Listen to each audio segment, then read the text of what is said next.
Pour le compte de la 24e journée de la Ligue 1 du football ivoirien, la SEC Mimosa et la société Omnisport des Amis Soa se sont neutralisés sur un score vierge. C'était ce dimanche 28 avril au stade annexe de Boaké. Les militaires et les Mimos, très méfiants à la première mi-temps, ont joué sans toutefois effrayer véritablement les portiers de part et d'autre. Des retours des vestiaires, les hommes de Julien Chevalier prennent le relais, mais le problème de finition restera l'obstacle des jaunes et noirs face à un mur défensif incassable des militaires. Que la SEC voulait influencer nos jeunes joueurs. Nous sommes une équipe militaire, et donc je leur ai dit d'avoir un mental de militaire. Donc ils ont essayé de réagir, c'est ce qui a fait que le jeu est comme ça. Maintenant, tactiquement, on a essayé de voir la SEC jouer contre Korogo, les matchs de la SEC on a visionné.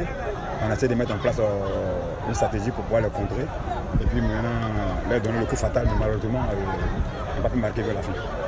Avec ce score de neutralité, la SOA descend à la 6e place et la SEC reste 3e du championnat. Une position inconfortable pour les dirigeants des jaunes et noirs qui visent la Ligue des champions l'année prochaine.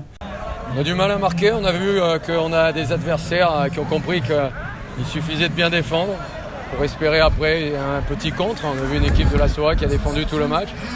On a eu beaucoup le ballon, mais après il faut arriver à l'utiliser dans les derniers mètres. On ne l'a pas bien fait et le peu d'opportunités, on est arrivé un petit temps en retard, on n'a pas cadré la frappe, donc c'est dommage. Ça empêche de faire la différence. Je pense que sur le mérite, l'engagement, les intentions, on aurait mérité, mais il n'y a pas le niveau suffisant pour arriver à débloquer le match.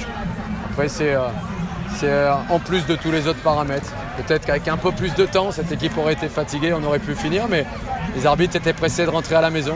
Les supporters des deux équipes qui ont inondé le stade avec la présence remarquable des militaires de l'Ansoa dont le camp est situé au quartier Gonfreville.